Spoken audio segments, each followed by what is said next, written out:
Here we go. Back in the game. Here we are. You all right? Yeah, I'm all good. That looks my mind went to so many different places. What were you doing? Tyler, what were you doing? Oh God, sort my headphones out. I had them in. Oh, okay. Thank God. Didn't for have that. them You're in a my young case. man. Didn't have them in my case. You're a young man alone in his bedroom. The internet's caught out bigger fish. You know what I mean? From doing worse things. But I just wanted to make sure. Oh, lovely. More concerned your mind straight to there. Yeah, but my mind is filthy. To be fair, that's not on you. That's on me. 100%. So 2 away draws, 2 1-alls, 2 more points. End of story. See you later. Is that it? Yeah, done. Yeah, I think take them both and run. I think it's probably the way to look at it. I feel so bad because I was sort of pushed. Me and Tyler were discussing when we do it this week, and we thought it's important to get the West Brom game in. You know, it's a big game to talk about. You know, it's a relegation battle. It's a 6-pointer. I'm gutted we didn't do it on Monday because I was absolutely buzzing after the Southampton game. I'm even more buzzing now seeing what happened last night. And West Brom, the West Brom game was just fucking dreadful. And I didn't even have to drag myself all the way there. How was that? Well, I went to Southampton, didn't go to West Brom. Oh, I thought you were going. Okay, cool. No, couldn't go to West Brom. Would have liked to. The Hawthorns is one I haven't ticked off yet. Would have liked to gone, but I ticked Southampton off. But yeah, to be honest, quite glad I didn't go to West Brom in the end. It was so dull, wasn't it? Well, let's start with. That's a good place to start. Let's talk about the Southampton game because you went to that. How was that? I saw the beers on the train and everything on the Instagram. How was it? Who'd you go down there with? I was with Josh, Nick, Paul Davenport from the Chronicles, and a couple of other lads that we know. The YouTube Mafia on tour. It was quite travel made things a bit difficult because there was rail replacement bus services from Eastleigh to Southampton all day, and the queue from Eastleigh station in the car park, my God, I've never seen anything like it. So thank God Uber saved us a hell of a wait, so we managed to make it. But yeah, it was a really good day, to be fair. Another really good away game, same as Leicester, similar sort of vibe. Just a great sort of. The big question I've got is, so Paul Davenport obviously does a bit on Charlton Live, and obviously Josh and Nick started the Chronicles. How scared are they that me and you are coming up with Addickted and going to take the proper shot? Are they getting a bit scared of us coming up behind them and taking over the internet? There's nothing like a friendly bit of competition, isn't there? Nah, it's all fun and games. In it. Don't want to make enemies in this business, if you call it a business. I don't know, but yeah, no. Nothing like competition. So it's good. It was not too bad, Southampton, is it? How long was that? How long was the journey? What time do you have to leave in the morning? It wasn't an early one per se. It wasn't like a 8:00 start like Leicester was. I'm trying to remember. I think I trained from London Waterloo. I gone 10:30, so it was quite a late one per away day standards. I was still in Southampton by about midday. But yeah, journey was piece of piss really. Was there within an hour and a half or something. It wasn't too long, and got the drinks flowing. Stadium's nice, and ground was a good one to tick off, and we got I think a pretty decent point in the end. I think we played quite well organised at the back, and it was a good day. I've never been to St Mary's, but you'd imagine, that's a team that's been in the Prem for a long time. Did it sort of live up to expectation, or are there bits falling off of it? And how was the club shop? I haven't watched Charlie's video yet. I always wonder what they're like. Any good pubs around there as well? I imagine there's a few. Yeah, there was a couple of there's a couple of spoons, which did us quite nice. The away. You're such a culture vulture, aren't you? Just what of the local scene? Let's go and see. Oh, there's spoons. Let's just get in there. It's cheap. Let's go.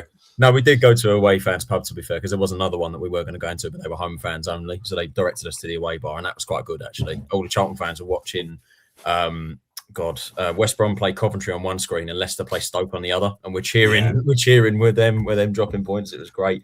The atmosphere was amazing, and the stadium itself, you can tell it's ex-Premier League, isn't it? It's a good little ground. Atmosphere was a bit lacking, I think. There was one like atmospheric stand where you could hear him a couple of times, but overall it was a bit lacking. But it was a good day. It was definitely up there. Definitely one of the more enjoyable ones. So you're on the way there. You see the lineup. What did you think? Because for me, seeing Sichenje start over Clark, I was a bit like, that is. I know he's not started over Clark because they've moved Ramsey out to that side and put him in the centre back role where Ramsey would have been. But I was like, I think that was the main change apart from Campbell coming in for. I think it was Leeburn who played the league game before. Yeah.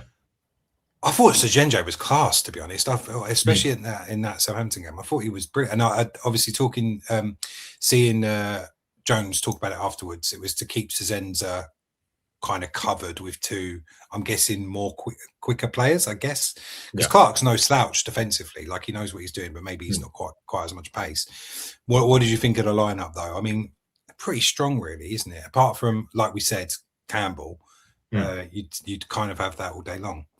Yeah, I think we went with that lineup because of what happened when we played them at the Valley. I mean, they tore us to shreds because of how open we were. So we wanted to be a bit more defensive covered. So, I mean, Ramsey isn't.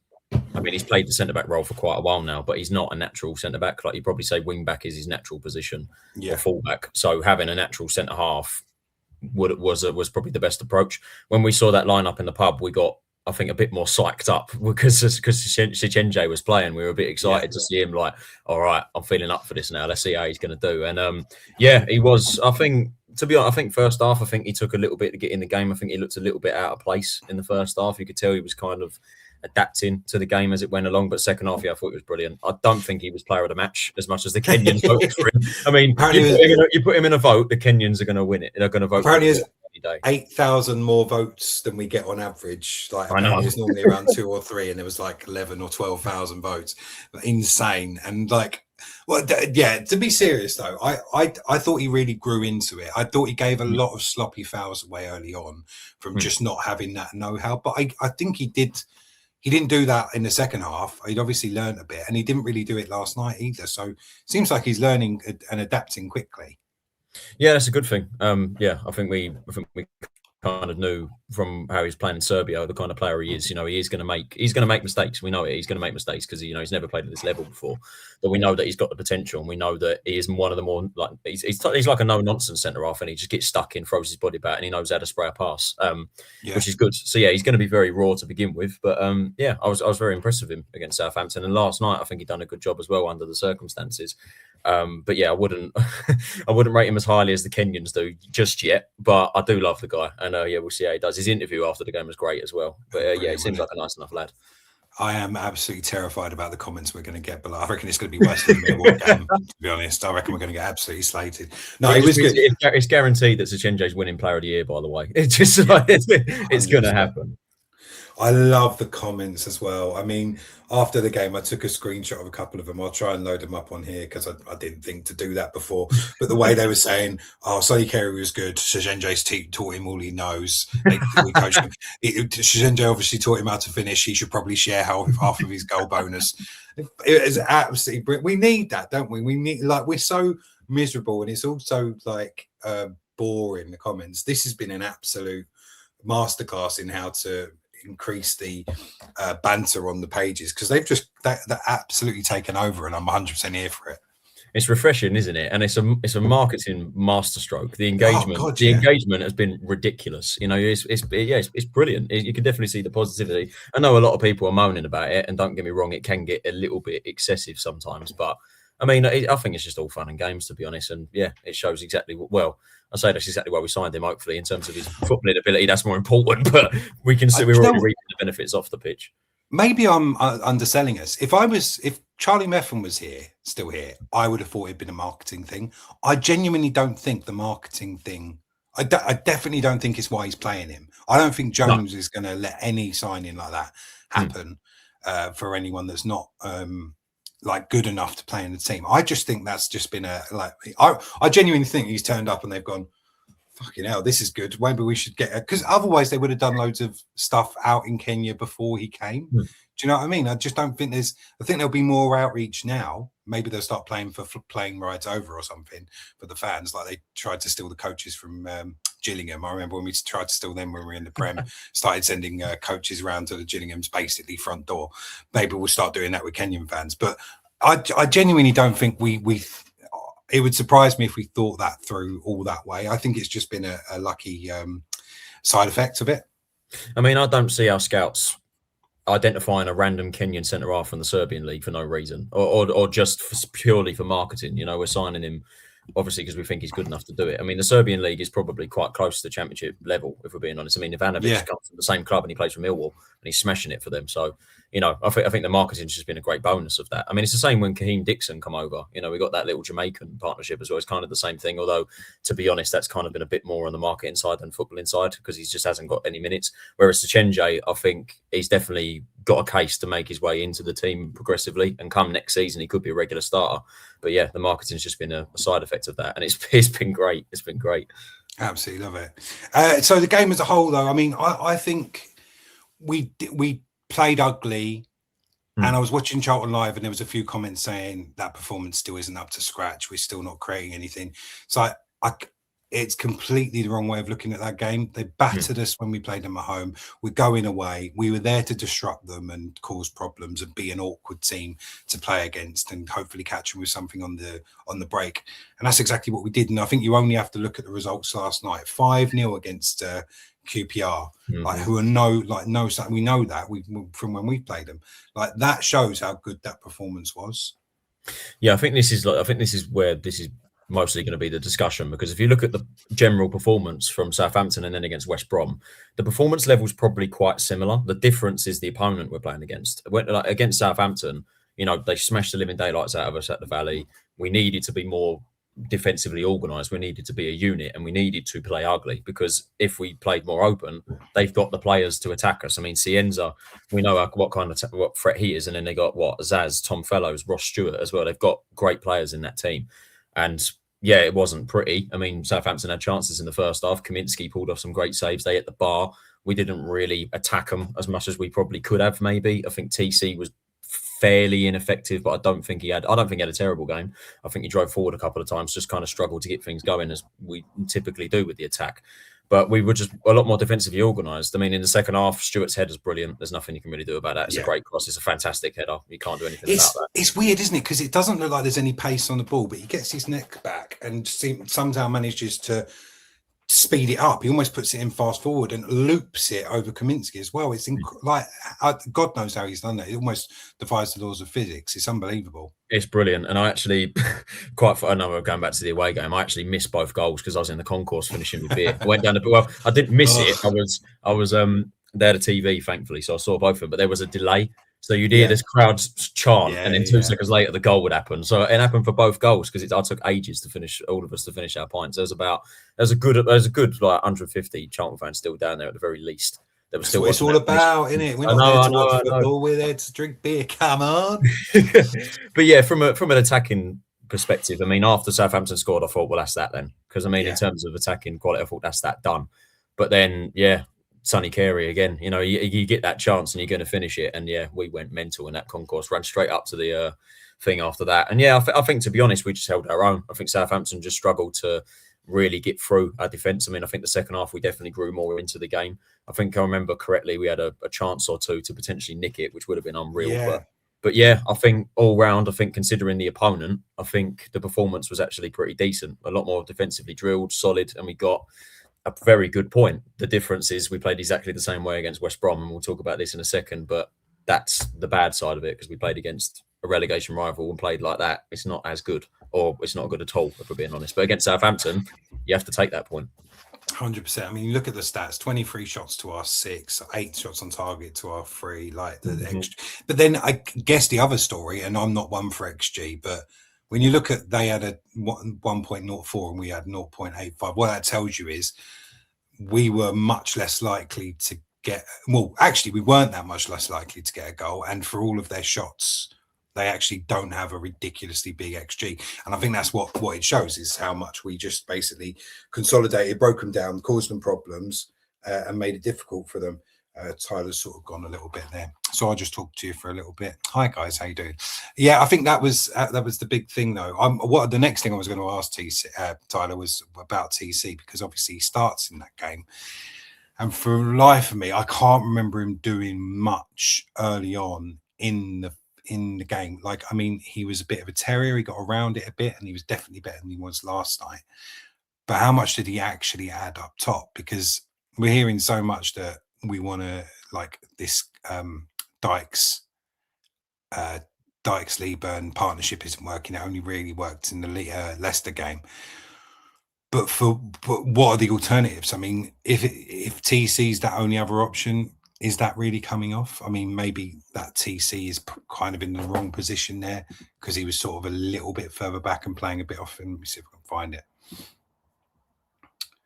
So yeah, it plays him straight, playing dead up front. But I remember him being a little bit further off Dykes than that. And yeah, I just don't know if he's got. I don't know what the other options are, and I don't know why he's so against playing Kelman at the moment, because he didn't even come on in the West Brom game. So we wonder why he's giving nothing to Kelman at all. I think we might have to pause this for a second. Get your comments in. Who would you see us starting up front in the next game? Who would you prefer us playing? Do you think are we being too harsh on TC? Is Kelman the answer? Or is it, like I keep saying, is it one of the lads on loan? Because when you look at who's on the bench, I mean, there's no one else there, is there, that's coming to play up front? Godden, I believe, was on the bench for last night. Let's have a look. No Godden there last night. So obviously he's still injured as well. So what are we going to do? Because if Leeburn and Dykes isn't the answer, and TC and Dykes isn't the answer, how can we have 10 strikers in the building or 10 players that can play up front and not be playing any of them? I mean, it's going to be gone for quite a while. I'll tell you what I'll do. I mean, and I know Tyler doesn't like me doing this. Paused it, and now we're back. Tyler just got very emotional. Had to take a minute to himself. You okay now, mate? I'm good. Yeah, I've no explanation for what just happened. Listen, it's fine. We're here. We're enjoying ourselves. We're all good. I was just talking and filling fantastically, by the way, and talking about the TC, the TC Dykes partnership in the Southampton game, because I don't really remember that much of what they did together. Did you see it working? Was there anything? I mean, obviously, we always talk about TC. It's getting a bit boring, but it was TC and Dykes up top against Southampton. Then he changed it to Leeburn and Dykes up top last night. What did you see with TC being there? It was kind of difficult to assess. Like, I wouldn't have started Leeburn against Southampton. I felt TC probably. I mean, I wasn't massively. I don't know. I was kind of in the middle with TC starting, but I think in terms of him and a Dykes partnership, I didn't really see all too much between them, because I think TC kind of did his usual thing where he drifts out wide and, you know, gets into that space, and he did get into that space a couple of times and drive forward and then put balls into the box. But in terms of actually him linking up with Dykes, I don't think we saw that enough. I think I saw more when Leeburn come on and replaced TC, and Leeburn I felt was really good against Southampton off the bench. I think he made a pretty strong impact and winning headers in the air. But yeah, I don't know. It was difficult to assess with TC and Dykes. I don't think I saw much of a partnership. But like I said, I don't think TC was terrible against Southampton. I just think generally the attack just struggled to get anything going in the game. So yeah, I think it'd be quite harsh to criticise TC. Yeah, I wonder if it's more just a mislabeling of the formation from BBC. Yeah. There. Maybe Campbell was just a bit further back and we just packed the midfield a bit more, because that's definitely what it felt like. Yeah. But yeah, the goal, I mean, to be honest, Kerry's taken it. He's got it in the back of the net. Great stuff. It didn't look like the cleanest strike I've ever seen in my life. No, keeper should kind of look. Yeah, it kind of looked like it bobbled in. But that's what we want from Kerry, isn't it? Just a little bit more confidence to take those shots, because we've seen it so many times that just have a go and it could go in. I mean, he's got, 9 for the season now? And that's how most of them have come. I'd much rather that than them trying to run with the ball, which last night, every time, I think it was about four times, and we'll come on to West Brom a bit more, but 4 times he just literally had his head down and ran straight in to do defenders. And I know that's them obviously knowing that he's our danger man, so they're going to double up, but he just seemed to clatter into him, and that was it every time he got the ball.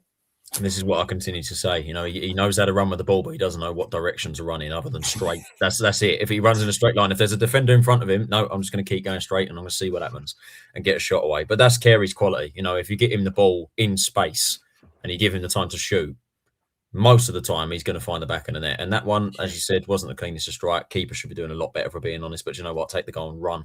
But that's what Kerry can do. You know, he can come up with that moment of magic. It's just when you actually get him the ball in space. I mean, at the start of the season, he could do it and take on his man and do very well. But now teams are starting to suss him out. They can nullify him. And he hasn't really got another option. You know, he doesn't really look. I still don't think he looks up and plays the pass enough. I think his decision making is still not great, but we can't criticise him. He's our top scorer. I think he will hit double figures, or I hope he hits double figures for the season. But yeah, we got to thank him for getting that point against Southampton, as well as the defence. The defence won us drew us that game for sure. But yeah, Kerry, yeah, love the guy. I think even Jones has mentioned that in his post-match. Like no one's under any illusions that Kerry's the full rounded player yet. He needs to get his head up. He needs to play balls. The weird thing is he plays great corners. He can take a great throw, and he seems to be able to shoot from distance, and he can actually run with the ball. He just can't do everything at the same time well. It seems like he can only do one or the other in a game. So I would have him shooting all day long, forever, from wherever, basically. So we get out with a draw. Like you said, I thought there was a couple of, I agree with you. I think there was a couple of times late on we could have actually nicked another one. Dykes really impressed me though, and again he impressed me last night. I think I massively underrated how much of an impact he was going to have, because I remember saying to you on here, it sounds like he's just a big man that doesn't score, and we've already got a couple of those. So what's he going to do? He looks like the most qualified striker to play at this level that we've got. What I was talking about while you were having your little emotional moment was, what does he do? What does he do next game? Because if the Campbell Dykes thing, it didn't really pan out at the beginning of last night. TC, obviously, we know isn't much of a striker, and didn't really play as a striker even in the Southampton game. He doesn't seem to want to give Kelman a sniff of coming on, and Godden's injured. What do you do? Who do you start up front? I mean, I'm not sure who we got next, but who do you go with? Who's our best partnership up front at the moment? Yeah, we got Wrexham on Saturday. This is the difficult one, because, like you said, Dykes is probably the only qualified Championship striker we've got, and he's been so impressive. You know, 2 goals, 3 assists already. He's winning the flick-ons. The players are latching onto it, and he's scoring goals. And both of his goals were brilliant finishes as well. It's difficult because you look at all the combinations. I didn't see much of a combo between him and TC against Southampton. Leeburn and Dykes worked really well together against Leicester, but not as well against Portsmouth and not as well against West Brom. And Kelman played with him against QPR, and I didn't even know Kelman was there. So it's a difficult one, and Godden's injured, and you can't really start him. So it's a tough one. It's a difficult one for me, because I think if we're going off all of the partnerships that Dykes has had since he's come in, I think the Leeburn one probably was the better one, considering the performance against Leicester. But that only works if we can actually get the ball to them in the box and play the ball across the floor to the wing backs, which is what we did against Leicester, rather than just smashing the ball long at them, expecting them to win headers, and suddenly we're not getting anywhere, like we did against Pompey and West Brom. TC, he's not a striker, but potentially we could give him a run. I don't know. I don't really want to give him a run because I think he's better off the bench. But do you start Kelman in the form he's on right now? It's a difficult one. So Jones has got a bit of a selection headache. But yeah, in terms of performance, I'd say probably Leeburn is the best. But I might be more inclined to say Kelman needs to be getting some minutes now and see if he can try and establish something with his ex-QPR teammate. Because I wouldn't start TC from the off, because I don't think he's good enough off starting games. Interesting you say that about Kelman, because all the Leyton Orient fans were saying that he's not going to do anything at the beginning of the season, but after Christmas he'll start pushing on, and you'll see how great of a player he is. And we thought he would. And also I don't know if he's had the time. I mean, he's played a few minutes. I think he had 10 against Southampton, didn't he, or maybe the game before. All turns into a big blur. But he didn't come on at all last night. And in Nathan Jones's post-match, he was like, "Well, you can't lose though. It's difficult to try and go for the win. The one thing you can't do is lose." So we already had quite a few attacking options on the pitch. So he went with the Gillespie sub rather than bringing someone like Kelman on. Maybe he just needs to start, and maybe he just needs to go on with Dykes and actually prove his worth. Because another thing I want to come on to today, the amount of money we spent on him to not even be giving him 10 minutes at the end of game, or half an hour, whatever it is, says a lot, doesn't it? It says a lot that we don't. Jones has lost his faith in him. It goes back to how bad the summer transfer window was in terms of the money that we spent and the minutes and the kind of rewards we're getting from those players. But yeah, I think Charlie, he needs minutes, he needs minutes to try and get out of this rut that he was on. And we thought that he was going to come good. You know, that brace against Blackburn was good.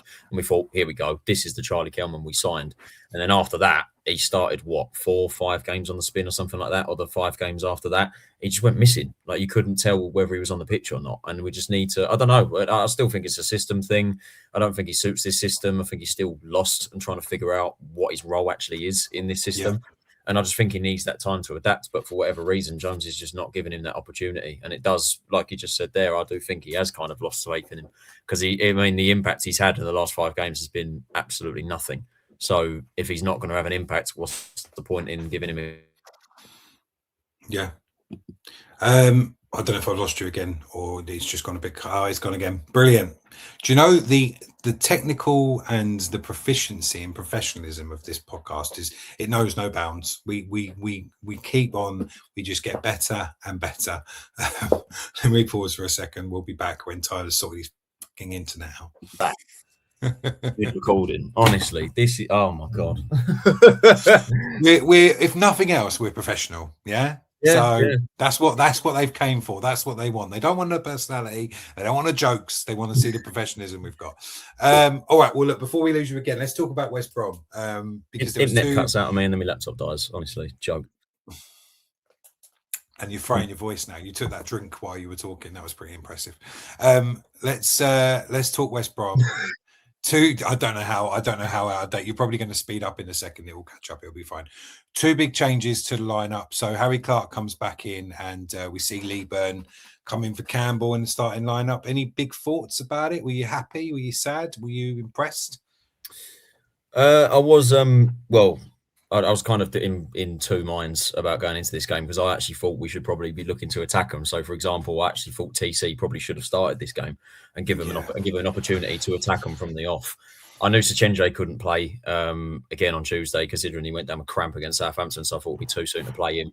And Clark coming back in, I mean, I wasn't against that. But the Lee Byrne thing, considering how it didn't work against Pompey, I was like, look, it just seems like route one and one-dimensional things. And I just felt if we actually started with TC from the off, it might be an opportunity. Him coming off the bench was also not a bad idea either. And that's, of course, what happened. But I felt we just needed to go at them from the off. And we need to do that against teams like this, which is why, I made the comparison earlier about the Southampton game. It was good that we played that way against Southampton because they were a better team than West Brom. Whereas West Brom, they're in bad form. They're there for the taking. This is an opportunity for us to hit them from the off and have a bit more possession. But we played the same way, and I just didn't think we turned up last night. But yeah, I'd have started TC from the off and attacked them, but we just didn't do that all game, really. You can imagine it's completely different, completely the same result. And one thing we haven't said is how good it is and how much character we showed to come back in both games. Because I think we'd only done it twice or maybe 3 times before in the season to go a goal down and actually come up. But like exactly as you said, that fan base hates their team at the moment. It's the same as when we played. I'm so terrible with previous games. There was one team with Leicester. I absolutely hate it. So the one thing you want to do is get an early goal, and then everything drops. They completely, all the fans drop their heads.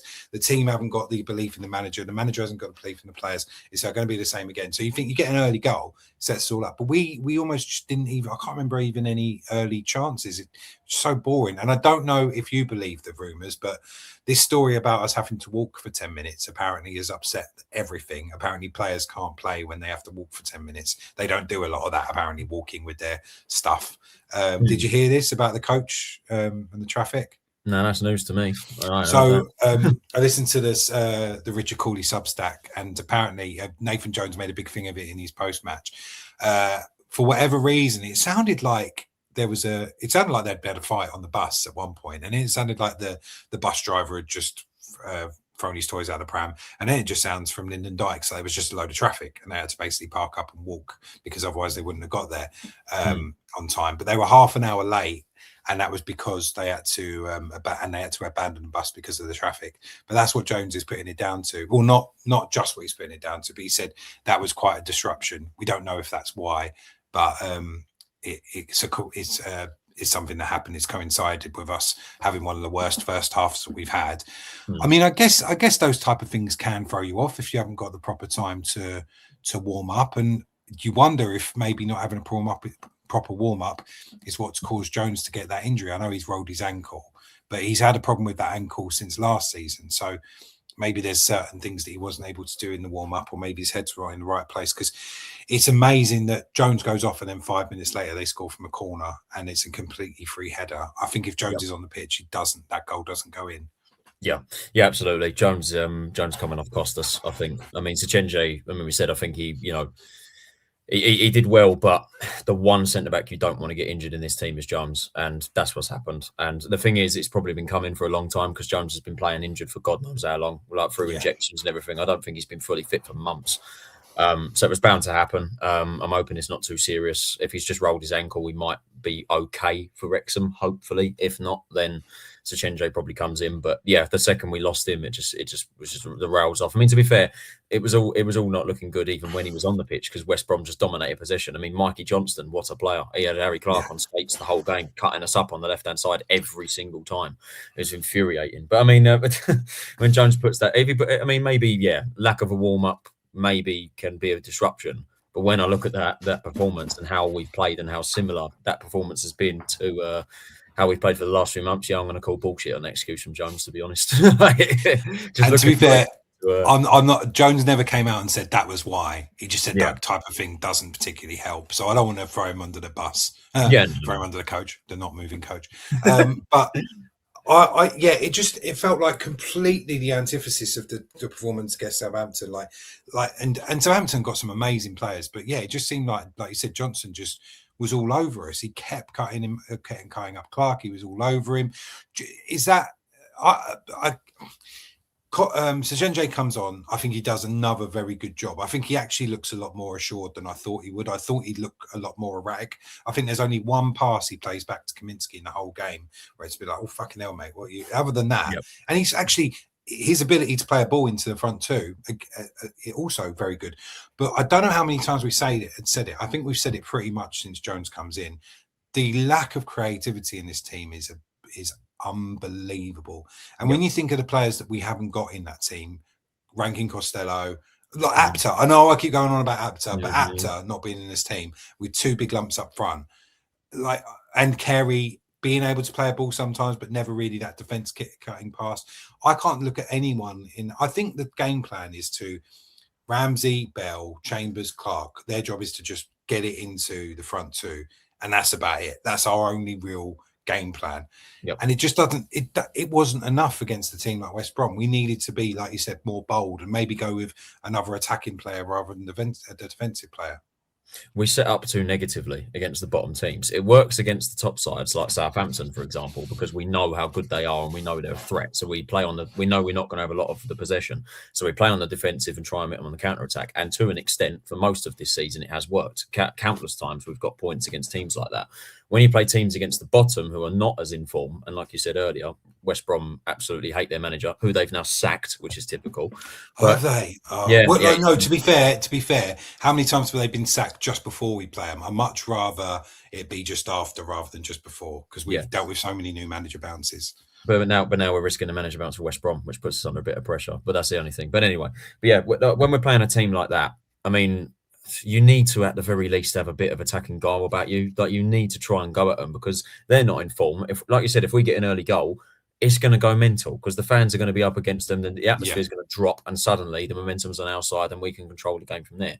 But we didn't. We sat back, we punted long ball, we looked completely out of ideas going forward, and we let West Brom play. It's the same with Portsmouth. We let them play, and they absolutely smashed us.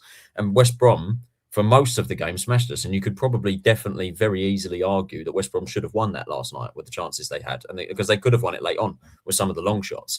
And the only real attacking quality we had, and it was a very good bit of attacking quality, was our goal. Ramsey's ball was fantastic. Shout out to Fevrier for that duck as well. That was brilliant. Unbelievable, wasn't it? That was brilliant. Best thing he's done in a Charlton shirt, to be fair. I know. And then Dykes gets put through, and then, composure, great finish. But that's the only bit of quality we showed. And we can't do that against a team like that. And I mean, my dad annoyed me when he come home from work because he was like, "Oh, how we play? Yeah, that's a great point." And I'm like, "It's not a good point. We're playing terrible." And it's like, "Well, your argument's flawed then, because if we're playing poor, you take the point." And I was like, "Mate, you don't get it. You don't understand." Because that's the thing. In the space of a week, we've played 2 relegation rivals and we've got 1 point, and we've played the same way both times. That's not good enough. I know we're 7 points clear. It seems comfortable, but if these teams suddenly get like a manager bounce like West Brom could have now, like Blackburn are having, Leicester are still in a slumber, but they've got Gary Rowett who could potentially make them come good. If these teams figure out how to play football and they start getting results, we could be in trouble if we keep playing that way and attacking presence. I don't want to get all negative. I mean, we got the point, we didn't lose. The primary objective was not to lose against West Brom, and we didn't. We got a draw, which is, I guess, a positive, maybe. But it's just the manner of the performance and the lack of attacking quality. And that is what will cost us if this team suddenly wake up. 12 games, 9 points. What do you reckon? It's going to be tight. I think it's going to be tight. What's that? We said, 7 clear of Leicester? Is that? But don't look at... So this is interesting, though, because some people are saying as soon as we get to 50 points, we're fine. Other people are saying, we, like you just said, we need to stay away from Leicester and West Brom and that. Personally, I think if we get to 50 points, it doesn't matter what the teams below us do. There'll be teams that, because they can't all keep winning. Do you know what I mean? If the teams below us keep winning, then the teams above us will suddenly start dropping off and you'll have teams flipping round. Yep. We know that Oxford and Sheffield Wednesday are down. So there's only one, like we said, place that we need to worry about. Do you genuinely believe that with the next 12 games, we haven't got enough to get 9 points?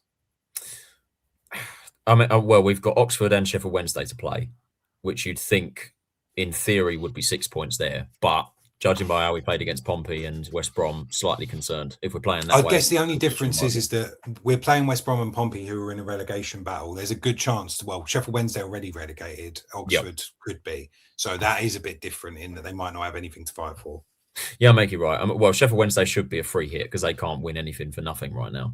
So that should be a 3 points, you'd think, or that'd be very typical for us to go and lose to them. Oxford could maybe be down and out, or we could potentially relegate them. So that would be that could be interesting, possibly. I think we're playing them at the end of March, I think. So we maybe could relegate them by then if they don't pick up results. I don't know. I think it just depends on the way we play and the opponents, because we've still got some tough sides to play against. I mean, I think they are the only 2 teams that are below us that we have to play for the rest of the season, if I'm not mistaken. So we've got a tough run in. I think we have just got enough to get 9 points to hit the 50 barrier, which I think will keep us safe and we'll be okay. I think we've just got about over the line. But after that performance against West Brom, it does have me slightly worried, particularly with the attacking line, because we just don't have anything going forward. And if, like I said, if the teams below us can start picking up results and we get dragged into it, I don't have confidence in this attack in it to get us out of it, which is the only issue. Like, we're relying on our defence to try and keep us in it, and this negative tactic that we play, and it might not work. But yeah, I'm still optimistic. I still think we've got enough, but I have got me worries. I'll put it that way. All right, it brings us on to quite a nice conversation I wanted to have with you, because I've had it with my dad this morning and a mate last night. I want to read out what my mate said, actually, because it's quite well put together. So he goes, we don't go forward in all of the first halves. It's not going at teams. It's just showing a bit of willing to attack. So he's just saying, like, basically in all the first halves, really, we haven't got anyone. Actually, if you look at the best performances we've had, it's normally us soaking up the pressure in the first half and then going on the counter in the second. On Jones, though, I think he was great for getting us out of League One, but we're so lucky this season that Sheffield Wednesday and Oxford have been so bad. He's not the man to take us forward. I think there's 2 arguments to that, because on the one hand, you've got the Southampton performance. Now, the Southampton performance shows everything that's great about Nathan Jones. Solid, well put together team. Everyone knows their jobs. We're going to soak up the pressure, and then you do have players that can catch them on the break and score goals. The West Brom performance is completely the other side of that. Like, you don't have any creativity, so you can't attack teams. You're not going to create goals out of nothing. There's no excitement. But I put that down to the budget a little bit as well, because I think that when you look at our budget and what our team's worth in comparison to other budgets, you go, well, that's why, because teams like West Brom have got Johnson, and that's because they've been in this league and the Premier League over the last 10 years. They built up a squad over that long. Don't forget how shit it's been and how shit our squad's been last season, the season before that, the season before that. But the other argument to that is this bit, which is the really scary bit. And this is the one that I go, I don't know. I'm 100% Jones in. But when you look at this and you go, right, for all those players that he's brought in, everyone that he's spent money on, none of them are playing. Dykes is the only one that we've spent money on and played last night. That's the scary thing for me. And I know we've spoken about it before, but where are you in the Jones argument? Because obviously what you said then, scraping through to next year, that hopefully you get into the transfer market and you're able to strengthen the team. We're another, Everyone wrote us off at the beginning of last year. That's why it's hard to bring players in. This year, hopefully, people have us staying in the league, so you have ability to bring more players in. Also have a bit more money, you assume, as well. But if we can't spend the money in the first place and teams and players aren't going to play, it doesn't matter, does it? It's the exact conversation I had after Portsmouth with a mate of mine in the pub, where he said, I'm not Jones out, but I don't know what his ceiling is. If we stay up this season, is this the best he can take us? Because ultimately, if we stay up this season, the next part of the project is mid-table mediocrity. That's what we need to do next. We need to consolidate and then progress further and not have another season like we had last year. I'm in the same camp as you. I'm Jones in 100%. I back him. I don't think there's a better man for the job right now, in honesty. But there's certain things that that need to be spoken about. I mean, the manner of the way he plays, for example, I think he is stubborn. He's only got one plan, which is that system. It worked in League One because, with all due respect, League One is shit. The teams are terrible. It works against those things. It can work. In the Championship, it can work against some teams that we can nullify, i.e. Southampton and a couple of other teams like that, where we can nick a result. When you're playing against the poorer sides and we're letting them have the possession, it's just an open door for them to get results, and that is what can cost us. You say that, I mean, yes, £10 million compared to other teams in the league, it's probably is still one of the lowest budgets in the league. So in that regard, okay, I understand that. But it's not as if he hasn't got any money at all to spend. 10 million, I think, is a decent amount of money for a newly promoted side. And we haven't done well with the money. We haven't spent it in the right sort of area or in the right way, because we've spent, first of all, 3.5 million of it on 2 players that are now currently on loan in League One, which is a joke. 3.5 million on a striker that doesn't fit the system. 1.7 million on a number 10 who has done nothing creatively in Harvey Nibbs, and he's out until the end of the season, pretty much. And then Sichenje we've spent money on, who hopefully will come good. And then Dykes we spent money on. I think Bell wasn't free either, and he's he was a free transfer. It says it was a free transfer. Ranking Costello cost that much money. I can't read that. Or nearly close to $1 million. Here saying that, yeah, nearly close to $1 million, and he can't get off the bench. Kaminsky costs roughly $1 million, give or take, and he's been, well, I think he's been underrated personally, but he's got a mistake in him for sure. But I don't know. I just think in terms of the money that's been made available, it hasn't been spent in the right area at all. And I know they said we're not going to start players purely off of price tag, but then why did you sign them? Like, do you know what I mean? I know you think about our projects, but surely if you've got £10 million, you're going to spend it to improve the team now and make us better right now, because the objective is to survive. The fact that we've spent that much money on Kelman, Apta, Alafe, Nibbs, and they haven't really delivered anything is a big concern. Like, the money for me is there. It's not as big as it was as compared to other teams, of course not. But with the money that's there, you've got to be more clever with how you spend it, surely. And hopefully those 4 players do eventually come good for us, because that's what they're hoping to do. But at the very least, you've got to think it and go, right, does he improve us right now? And can we make him better? That's what we should be doing. Not let's sign him and then develop him and then hopefully he'll be good within a few years. No, we need to be good now, because the team we have can barely survive in the Championship, which is, I think, what we will do, barely survive. And then the next job is pushing further on from there. So next season is going to be very telling in terms of what we do, in terms of who's still here, the money that's available, and who we bring in, and whether they're going to improve us right now. Because that, for me, is the critical thing. We can't be thinking, well, we can think years into the future, but if we get relegated, it's all for nothing. Suddenly we're a year behind schedule, and we've spent all this money on these players that have taken us back to League One. So that's the argument for me. What is really interesting is I respect your opinion so much, Tyler. I've been a big fan for a long time. I agree with most of what you say, which I think is sometimes very dull on this podcast, because most of the time we end up just saying the same thing. But I was just listening to you then, and I was thinking, yeah, you're right. We do need to get players in that are right. We do need to get players in that are going to make us better, obviously. The only thing is that you think back to the beginning of the season, and we've made this point so many times, 21st was the goal, and we're 17th. At the moment, we're sitting above teams that have got players in it that we couldn't dream of having. And it's not even just Leicester having Harry Winks, the most expensive player in the league by a long fucking way. But it's other, like, they would be below us, I think, even if they didn't have the points deduction. And there's other teams there that have been in the Championship and the Premiership. You look at Norwich and West Brom, not in so distant future. So I think that, from what I've gathered from conversations and hearing press conferences and stuff, there was a very, very clear system in place for this year's transfer window, in the summer transfer window, which was buy the best of League One. They'll be hungry and they'll get you into a position, into a decent position because they want to work for it. And that 100% worked up to maybe October, November. Yeah. Up until that point, players like Rob Apter, Amari Bell, even Kelman scored a few goals early on, a couple, not loads, but a couple. Tanto as well. They were working hard for the team, and it did work. I think the only issue is that only works for so long, and then you need to add stability. And we did that with players like Burke and players we added in the with Dykes and everyone like that in the winter transfer window in January. The problem you've got is that it's all got to come together at the same time, work every game for us to even be competitive in the league. Yeah. The issue is that we are, like we said it before, we're 17th.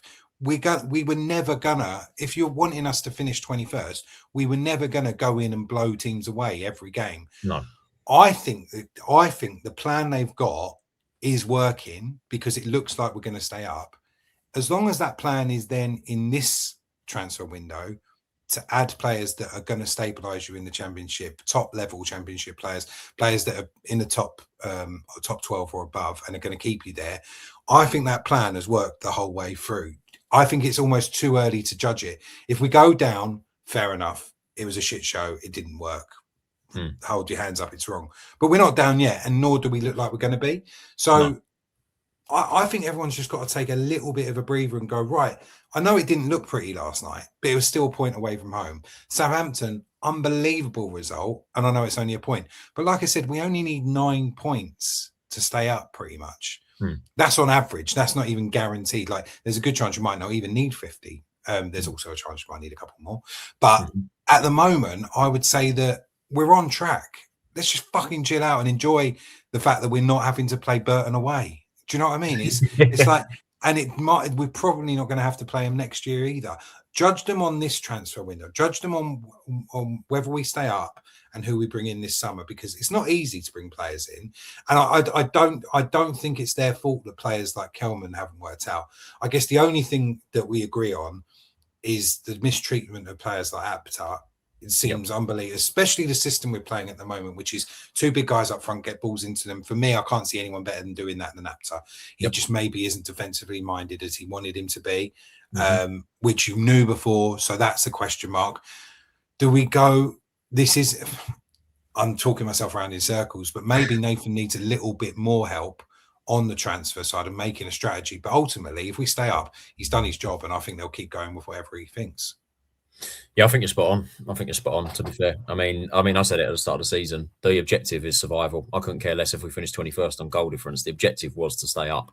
And technically, we're overachieving. You know, we're 17th. We've been competitive. We haven't really looked like in any danger of getting relegated at any point during this season. Maybe when I said we'd go down after we got a beating against Millwall because of how bad we'd been for months. Yeah, and I was like, if this continues, we're in serious trouble. But then we've bounced back and we've got results from there. Yeah, it's not pretty, but we have got results. And yeah, I do make you right, to be fair. And ultimately, if we do stay up in this position, which it looks like we're in a comfortable position to do at the moment, then it worked and mission accomplished, job done. And then, as you say, the next problem, what I'm most excited about is what's going to happen in the summer, who we're going to bring in if we can stabilise in the championship and build from there. But yeah, like I say, I think the mistreatment of some of the players we have signed and how things haven't worked is kind of swings and roundabouts, isn't it? Like the mistreatment of players like Apter and Rankin Costello was a joke.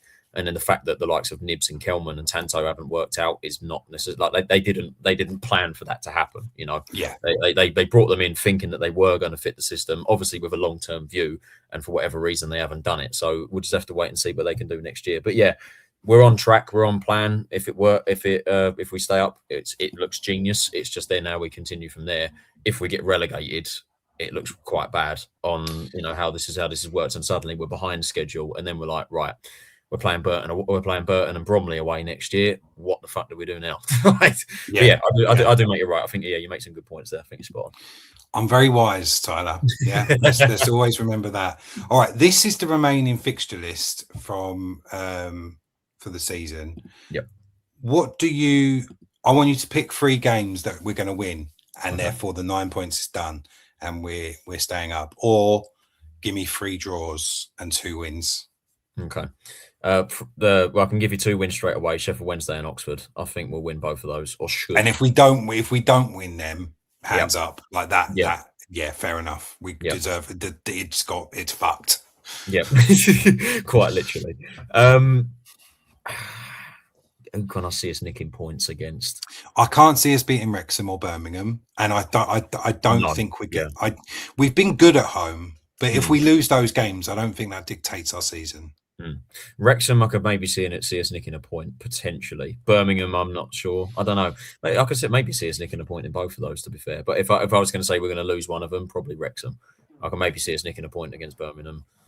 Could maybe see us nicking a result against Norwich. Stoke are not in great form. We could potentially. Not Stoke. We beat them already. Bristol City. They look like the Stoke fans then. Bristol City. It does, Bristol City. I think we could potentially do something with that. Watford away is not bad. Preston, Ipswich, no. Hull, probably not. They're flying, and then Swansea is either way, to be honest. So I think there's definitely opportunity there to get 9 points in those next 12 games for sure. I mean, I could pick out 2 wins for definite, which we think we should win, but I don't know. And then there's a couple if buts and maybes. But yeah, I think there's enough points on the table there for us to get. I mean, how many home games have we got? 1, 2, 3, 4, 5, 6, 7. That's 7 home games. I mean, I back us to not lose at home pretty much against anyone. Like I can't. The thing is, it's been quite a common thing for Charlton for a long time. We seem to do better against the big teams. So I'm saying I don't fancy us against Wrexham on paper, and thinking about the battering they gave us at the end of last year. Like I can definitely see us not picking up any points. But it would be a very Charlton thing to beat Wrexham and Birmingham and then lose to Sheffield Wednesday and Oxford. Do you know what I mean? We could be sitting there with 6 points after those 2 games and go, oh, we're fine, and then not win again. Like it could easily happen. And the thing is that suddenly, and I know this is all ifs, buts and maybes, but suddenly if you do pick up a win against those first 2 teams, you are looking up the table. You're not looking down anymore. Like it is almost like how high we can finish rather than how low. I think the home form is the difference for me. I think the home form is what is good. I say the home form, I mean, we've got a slaughter in from Pompey, but I think that home atmosphere and having more games at home is what is going to be the difference for me. Yeah, definitely. And it goes either way. I think all teams are better fans away. Like I always think the away team's always louder, but Charlton has turned into a bit of a fortress. It definitely was at the beginning of the season. Maybe recently it's not been as good and the numbers haven't been as good, but it's been cold. Let's be honest. Be interesting to see how many are there and if they're doing the fucking half and half scarves again against Wrexham. Oh, they're going to. They're absolutely. And there'll be a lot of day trippers as well. It's funny because I told you I'm watching Drive to Survive, and Ryan Reynolds has just bought Alpine. I'm like, oh god, I wonder if there's a real switch over here. I wonder if he's there on Saturday. Yeah, I think we covered it, and I think of all the time we wasted while you were being emotional off camera. I think maybe we. Is there anything else you think we need to cover off? Because I'll be honest, those are two very different results. We've talked a lot about Jones. We talked a lot about the transfers. I guess the only thing we could discuss is any changes to the lineup for Saturday. Because, like you said, we're playing Wrexham, but we're playing them at home. I'll bring up the lineup we had against the lineup we had last night. Is there any changes you'd make to the lineup from last night? Well, I'm hoping above all else that Jones is going to be fit. If he isn't, then Sichenje probably comes in, doesn't he? To come in for there, and then the attack is the other big one for me. What do we do? Do we stick with Leeburn? It didn't work last night, if we're being honest, or do we go a bit more attacking? If I'm honest, I would like, if I was to choose anyone, it might be interesting, but I'd probably go Charlie Kelman, see if he can do anything against Wrexham. Just give him a go. Bring TC and Leeburn off the bench if necessary. But yeah, I don't know. We're in a bit of a difficult situation with the attack right now. I'm going to have to see how it goes. But besides that, yeah, maybe add some more, I don't know, I'd say add some more creativity to midfield. We haven't really got it, have we? But I'd like to see Rankin Costello get some minutes, come off the bench, just do something to see if he can do anything, because I just think he deserves minutes right now. But yeah, in terms of the starting 11, if Jones is unfit, Sichenje comes in, and then Kelman in for Leeburn, and that'll probably be it for me. It's a funny old one thinking about, because Kelman's got experience against Wrexham, so he knows how to play against them. Same as he has got against Birmingham as well. I think the players that have really done themselves proud over the last few games have been Dykes, Doherty, and pretty much all of the back line. I don't remember any real mistakes. I know Clark got taken apart a couple of times last night, but really, Chambers, Kaminsky, Jones, Bell, Doherty, and in saying that, I think Coventry's been good when he's come on as well. Maybe Cody hasn't been up to it last couple of games. Yeah. I thought well, we didn't mention Coventry against West Brom. I thought he was brilliant when he came off the bench yesterday. I think he played really well. So Cody's not maybe been on it the last couple of games, but I mean, his impact's still been pretty big. But it's just the last 2 games, and well, I say Pompey and West Brom. I think he played quite well against Southampton, but Pompey and West Brom it wasn't as noticeable. But yeah, you mentioned all those players there. I mean, Kaminsky's turned up, Bell, Jones, Ramsey, Chambers. Doherty, I felt was Doherty. I think has been really appreciated the last few games. I think he's played really well in that midfield. It looks negative, don't get me wrong, but I just think he does that. He does that job that I think goes unnoticed. And Dykes has been phenomenal as well. So there's been some good performers in there. It's just a collective unit and the system that we're playing. Just as last night just didn't work, and it hasn't worked for a while. But we'll just have to see how we can get on with it. Right, we'll call it a day there because we've all got jobs to get back to. We love you and leave you. Please like and subscribe. Throw in whatever comments you want because God knows what happens today. The edit's going to look brilliant. I can't wait to see that. But we love you very much. We'll see you next time. Take care, guys.